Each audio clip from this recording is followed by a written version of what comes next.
Hi, everyone. My name is James O'Keefe. I'm an investigative journalist and filmmaker. I, well, everyone likes to call me an activist, but I'm just using the same tactics that journalists have been using for decades. In the summer of 2009, along with a friend of mine, Hannah Giles, who I met on Facebook, we went into a number of Acorn offices across the country. I posed as a man running for Congress who wanted to traffic into the United States underage prostitutes from El Salvador and start a brothel and perform all types of illegal sexual activities and use the illicit sex money to fund my campaign. I was sort of like the pimp, and then my friend Hannah posed as the prostitute. And she was dressed in a sarong and stilettos. It looked like a prostitute. I went into Acorn offices intending to shock these people, ask them for help with my taxes. Hopefully, that would be way too immoral for them even, and they would not help me. But not a single office I visited kicked me out. They all gave me creative advice on how to break the law and how to get around taxes and how to classify prostitution as, quote, performing arts on your 1090 tax forms. I released a number of these videos on YouTube with and Andrew Breitbart helped publish them. And within a number of days, Congress voted to defund Acorn. And so it set the ball rolling. Now,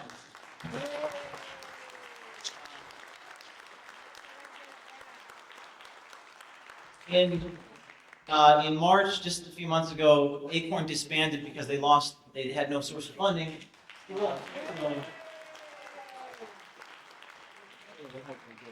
What I do is like I said, I go into these offices intending to shock people. I've actually brought a number of videos with me today to show you. Most people haven't actually seen the Acorn videos because the media has refused to show them to you. Not only do they not even do the reporting themselves, but they won't even cover people when they do the reporting. The only network that actually showed the videos was Fox. And even they didn't show most of the videos. So I bet most people in this room haven't actually seen like the seven videos themselves. So I actually showed you some of the greatest hits. So if you could play some of these Acorn tapes, I've also, this is the Baltimore tape. Turn the volume up real loud so you can hear. I've kind of gotten wind on the shooting. And I've let the right people know that I'm interested in taking care of them and getting them to the area. And they're very young, and we don't want to put them in the. There's 13 girls from El Salvador that I've kind of gotten wind on the street coming to town, and I've let the right people know that I'm interested in taking care of them and getting them used to the area. And they're very young, and we don't want to put them on the books. They're kind of dependent. They're from El Salvador. Okay. There's like 13 of them. Okay. And they're probably going to move into the house that we get. A year or two to get them on their feet. Just to get them on their feet so they can do this type of thing. So you want to put, okay, why do you even want to do taxes? Oh, because of the house. Because we need a house, and everyone else has been discriminatory. But the point is that there's going to be 13 El Salvadorian girls coming into this house. Mm-hmm. We don't want that to cause any trouble. As far as anything. taxes? As far as the feds coming in, saying you got. As far as feds coming in, as far as the house is concerned, fine. But the tax part, now, if you're going to cover yourself on that part, you can issue them 1099. But they're not even legal citizens. Well, I mean, couldn't they, like, if I am a performing artist... Okay, if they don't have social security number, right. Yeah. Then you don't have to worry because they can't file taxes. So they can just be like... What are they supposed to do about them? We don't have to worry about them? You don't have to worry about it. You don't, and not unless But these girls are like... They're going to go get an ID, not federal...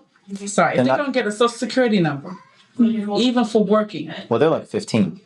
Oh, well, then you don't worry about it. But then you know what? You can always claim them as dependents. You can't do all of them. Mm-hmm. But if they claim some of them as dependents and still have the other ones there? Sure. Well, they're like 15. Oh, well, then you don't worry about it. But then you know what? You can always claim them as dependents. So it's an embarrassment for Acorn. I don't know if it's going to go beyond that. And I'd be interested if that is true, what the spokesman said, that these conservative filmmakers went around to 3 or 4 offices and basically got thrown out with this ruse. And they found one office where there were two people stupid enough to sit down and give them this kind of silly advice. Then it sounds to me like that's just entrapment. Let's go around various offices until we can finally trick somebody into doing this. We didn't just go to one office, we went to a number of them, and the media falsely reported that we got kicked out of all the others. So what we did is we released these videos one at a time because we knew the media wouldn't cover it fairly. So we released them one at a time, and then we released one, and everyone reacted, released the second one. So we actually went to the Acorn office in Washington, D.C., and would those employees advise us on how to break the law? Play the clip from Washington, D.C. And I think everyone knows the answer. No, it's your girlfriend, but we're talking about your career. How far are you trying to go? I'm using the money that she's getting. You know what I mean? Okay, but you don't know where it's coming from. I personally know where it's coming from. Right, but when the police ask you, you don't know where it's coming from. It's what we're trying to tell you. All right. We're looking out for you.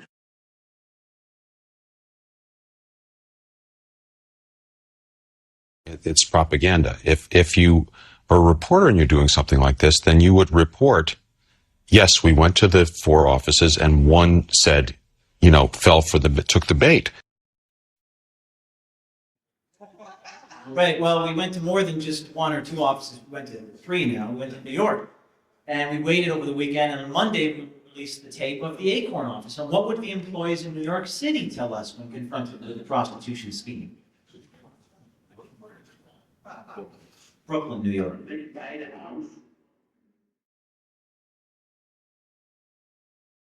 When you buy the house with a backyard, you get it in.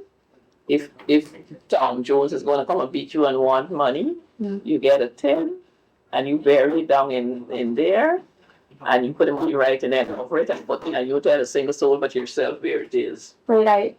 So we gotta make. Can't say what you do for a living. You're self-employed, you're doing freelancing, Okay. you got to start thinking Okay. if you want to do that kind of work. You Okay. but you're both think Yeah. of something. Well, she's very honest. Yeah, but But I mean, honest you is got- not gonna get you the house. Yeah. That's why you probably been denied. You have home counselors at Acorn telling me that not to be honest about the completely illicit and immoral source of my income. So anyways, well, that was just there. So I actually came out to California with Anna, and we went to a number of Acorn offices out here in California, which this stuff really starts getting really interesting now. Because the woman we met in San Bernardino was unbelievable. So why don't you play the tape from San Bernardino, a woman by the name of Teresa Kilby, supervisor at Acorn in San Bernardino. I want to use some of this money for my political campaign. How can I start thinking about this long term so that I don't get caught with the feds or something like Okay, I think in my business, it was mostly cash, that? Okay. all right? That's It's what- the that's what cash we're dealing business, so with, you yeah. only claim enough Okay. to, you. But you should take credit cards for like items and stuff, Um, just so I that would, yeah, I would be definitely be set up to take credit cards. Just get the little cheapy thing that, not, you're not gonna do all your business on it. What are we supposed to declare it as anyway? Underage trafficking girls from El Salvador? You would declare it the guy comes in, he pays for it. Louise or whoever. Yeah. And along with that, he buys a bottle of, I don't know, St. John's Wort. Okay. You just don't say, one, blow job for, Landlords. you have to tell them. They'll find out when they see a busload of children coming into the house. Okay, let's see. You could call it a group home. Yeah, classify the brothel of underage girls as a group home and disguise it with the girls coming in the school bus. It doesn't get any more immoral than people say, well, they didn't actually commit crimes. Of course they didn't commit crimes, because I'm not actually a pimp and Hannah wasn't actually a prostitute. There's no criminal intent. The point is not to get them committing crimes. The point is to show the outrageousness, the immorality. They don't blink an eye. People say, well, have there other actually pimps and prostitutes going to Acorn? No. But what I showed is that there are people going to Acorn who want to break the law and mess up their taxes. And if they're willing to help me do it with underage girls, I'm certain someone came with the IRS form and said, hey, can you help me out? So I'm showing this sort of systemic. It's not just about one employee in San Bernardino in DC. It's about the whole organization doesn't blink an eye when confronted with this terrible behavior. So I wasn't done. There's more videos. Here's one in San Diego with a guy helping us track girls across the border from Mexico into the United States. What things do you need from me in terms of like the shipment information? Like, what can I help you? What information would you further need? Would help you in advice you would give me? The location. The location? Yeah. Whereabouts? Like, what type? Like city, state? What do you need? The location they gonna take the girls. Is it better if it's Tijuana? Is it better if it's somewhere inland? Where is the best place? I'm not quite. He's like all these answers he wants right away. It's better it's in Tijuana. Tijuana? Yeah. Why? Because I have a lot of contacts in Tijuana. Okay, and they might be able to assist crossing the border? Yeah. Okay. There's like 12 of them. Is that okay?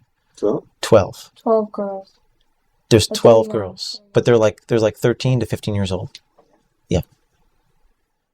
So that's San Diego. And then, of course, we went to Los Angeles, which was released a number of weeks later. But this clip is pretty unbelievable as well.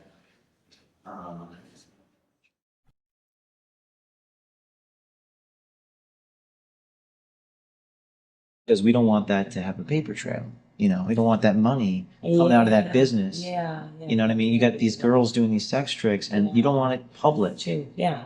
Because if I'm running for campaign, I'm running for Congress, I don't want people to find out where the money came from. Yeah. Oh, yeah. That's very important. So But see, that's the part, the research that I would have to do. Okay. To find out how we can do that. Okay. Without it being so in the open. Got it. You know, there are ways. People do it all the time. I'm not familiar with it. Yeah, there are ways, especially out here in California. So. Wow. You know, give me some time. I don't know. I'm gonna give you my phone number, and I say by Wednesday, call me. Wednesday. Yeah, by Wednesday of this. The idea, how could you come up with something so ridiculous and outrageous, and how did you do? Well, it all goes down to a guy named Saul Alinsky, who everyone knows and everyone criticizes, but actually his book, if you actually read it, is actually quite ideologically neutral. It's just a handbook for how to be effective. And one of the things Alinsky talks about is using the enemy. He calls it the enemy. I mean, you can call it your opponent, whatever. Make the enemy love their own book of rules. So instead of just criticizing people for being ridiculous, I like to bring out their absurdities. When I videotape people, I want them to act ridiculous. I want to make them a celebrity. I want to put them on YouTube. You know, I'm not trying to prevent them from being ridiculous. I encourage people to start brothels with underage girls because I like to film it. And then, of course, people say, oh, you know, now I know why this sort of philosophy, sort of immoral, and justify the means philosophy is wrong. And I think that's what we were trying to show with Acorn. And, you know, I don't have too much time. I have a lot of videos, but I want to show you just a couple other clips that I've done to sort of help you understand what I do. And it all started at Rutgers University, where I went to school in New Jersey, where I attempted to ban Lucky Charms, the breakfast cereal. Pause for a second. On the grounds it's offensive to Irishmen.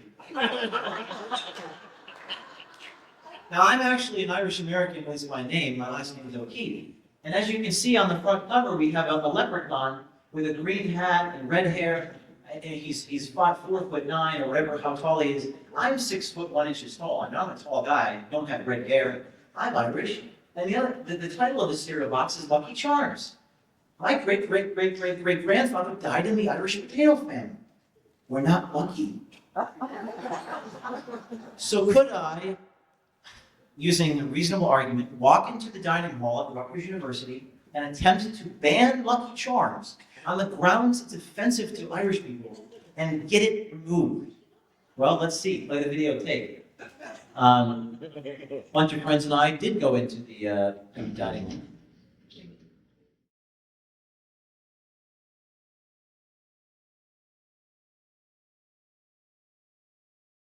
hall. Thank you. Hello. Hi, are you? I'm Greg. I'm James O'Keefe. James. And you are? That's really cool. Kim Barry. I'm Carol Schneckle. Yeah. Well, we're with the Irish Heritage Society. I'm a personal advisor to James, Natalie, and Keenan. And basically, they have had some unpleasant, uncomfortable experiences at some of the dining halls. Okay. And basically, if you want to.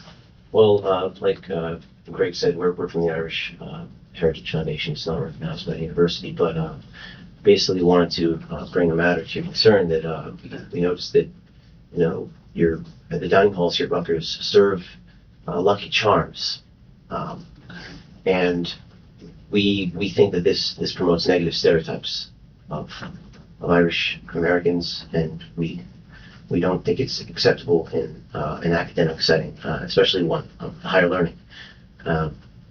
And you know, we brought a box for you to look at here, and there's what appears to be an Irish American on the front cover, and he's portrayed as a little green cladded gnome, a huckster, and we think that this undermines the importance and severity of St. Patrick's Day, especially during the month of March.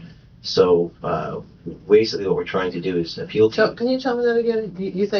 You feel that he's portrayed as a? I think he's portrayed as a little green, cladded gnome, and this is really, as you can see, we're not all short. I mean, but we have our differences of height, and we think it's stereotypical of all Irish Americans, and you know, we're really proud of our ancestry, but because of, you know, our history and what has happened to us, we think this undermines and it's offensive, and it shouldn't belong.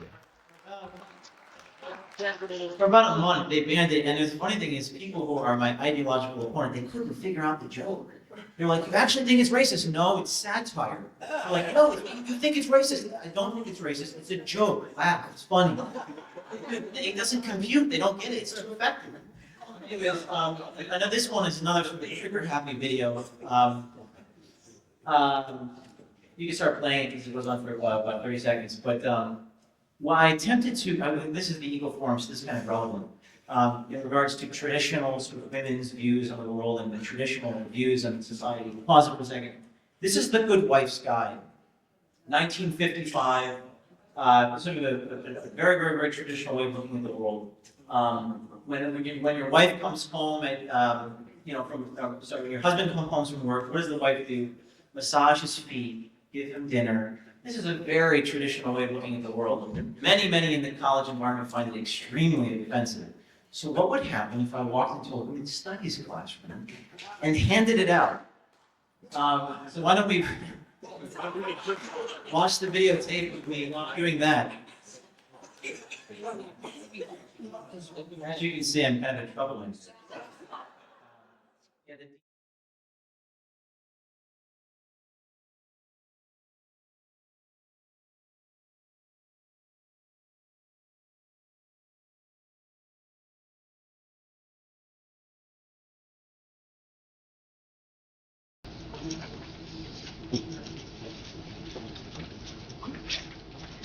So you need to delete it.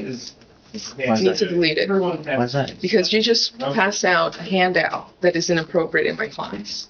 And I'm going to see the dean of students about that. You need to delete that picture. What was inappropriate about it? What was inappropriate about it? First of all, you came into my class, you disrupted my class lecture. Okay? You directly entered into my class and told me that you completely lied. How so? What is that about? It's essentially a club. I fund mostly by women, just there, mostly classes and stuff. Okay. Basically. I need, let me see what you have in that camera. This is my camera. I'd rather not give it to you. What's your name? Tom What's your last name, Tom? Smith.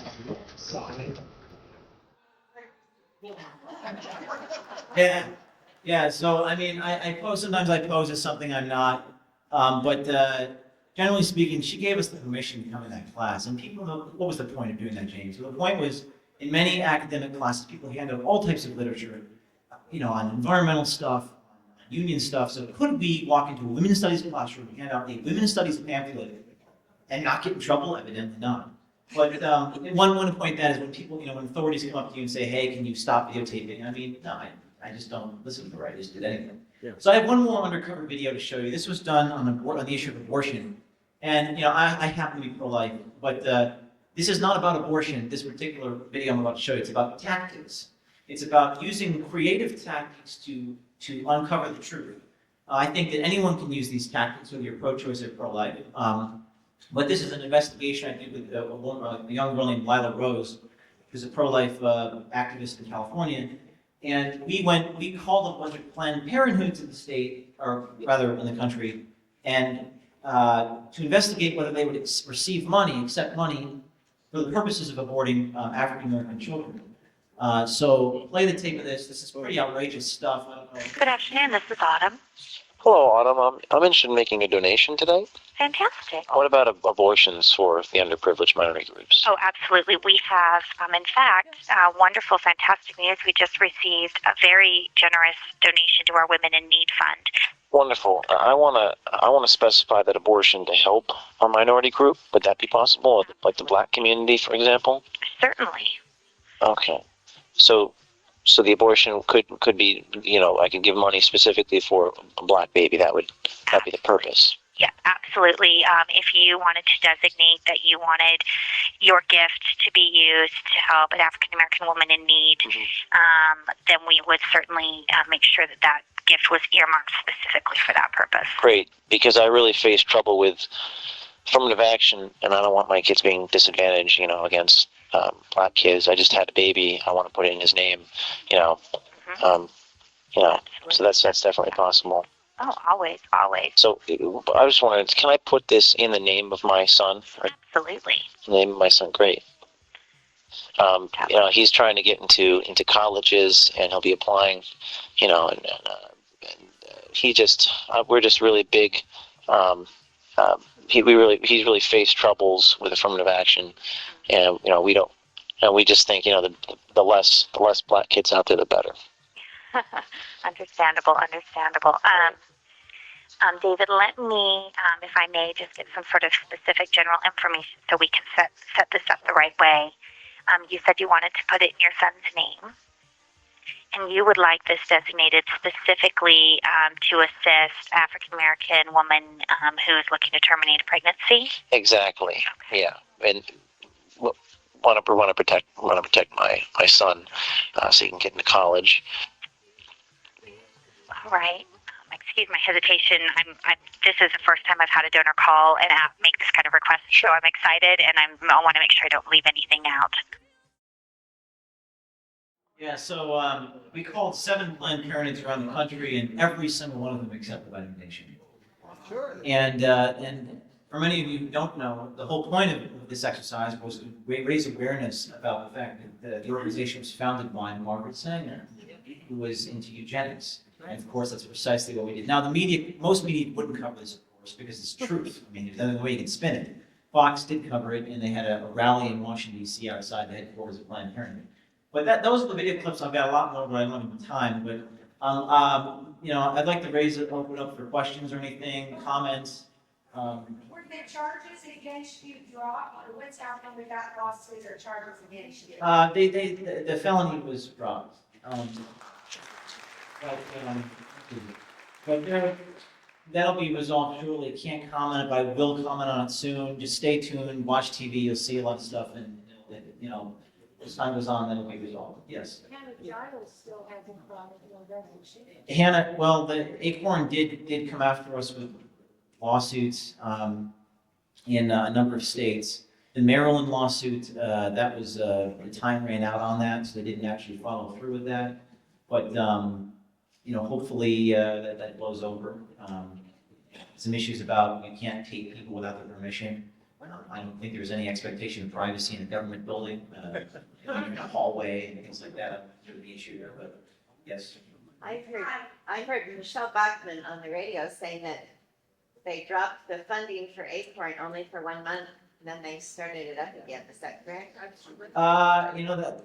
I'm more of a content producer, comment less about the sort of general finances of Acorn, but as far as I know, there was there was some type of measure from a federal judge or something to reinstate the funding ban. And then they appealed to the Supreme Court, and the Supreme Court denied the request. So as far as I know, there was a recent update in the last month or so where that funding ban was reinstated. And then Acorn disbanded. Maybe they changed their name. I don't know. But, you know, I hope at least. No, I just put the content out there. I let democracy decide what happens, and try to make as few comments as possible about trying to take down organizations. Yes. Yeah, James, is there any way we could, that we can go to a website where we could, on an archives, that we could see some of these videos or that made available to us? I am in the process of building a website. I do a lot of work with Andrew Breitbart on his site, biggovernment.com. If you just click on my name, you can see all the sort of Acorn videos I've done, some of the other work, links to other stuff. It's just biggovernment.com. Click on James O'Keefe. You can see a lot of my videos, see all those videos. Ones here today? Yeah, you can see all the ones here today on that Big guns. like, Thank you. portion there. Yeah. Are you planning any breaking stories in the future? Like I said, I have some things in mind, but you're just gonna have to stay tuned and find out. And everything I do is better if I just suddenly release it. Yes. I had like German contact you about the things. Oh yeah. Yes. I mean, the funny thing is to put things in context. So a lot of people have questions I can't answer, but I can say this: in all my videos, I say things intending to shock people. I don't actually intend to go through with what I said. So in the case of the pimp thing, I don't actually intend to traffic girls into the country. In the case of the thing in Louisiana, I don't actually intend to do anything. I'm just having a conversation, dialogue, nothing more than a dialogue. So that's to answer people's questions they have. Yes. Me, I put together a collection. I already know that yesterday, and he saw that illegal immigration that they offered this guy to work first positions. I plan to get, I know it covers, but I would like to be but in county to get information between the Mexican government, the Mexican American smugglers, call them coyotes, that help illegal immigration into the United States. So I know it's happening, but I just need your skills to get together and make something like that too. You through how Mexican government, big business media, are helping in making illegal immigration to the United States. In that case, that they promote. Sounds like a good one.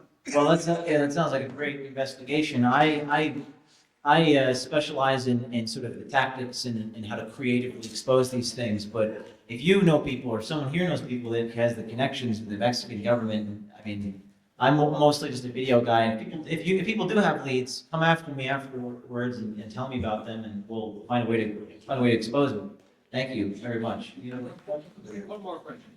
Yes. Did you get any support, or did anybody from like an El Salvadorian come and go after Acorn and say, you know? Yeah, it was really funny. There was I think a woman in San Francisco who emailed me after the Acorn, and she said, you can't imagine how much publicity has gotten towards underage sex trafficking as a result of this. As far as how much it costs us to do the videos, and this is an important point, just one point.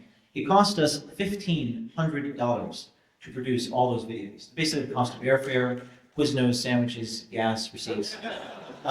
It really does not require a lot of money to change the world.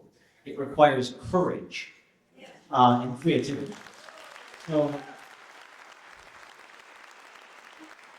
I'm not going to ask anyone for money. I'm not going to ask anyone to vote for me. What I am going to ask you to do is to have courage in everything you do. Thank you.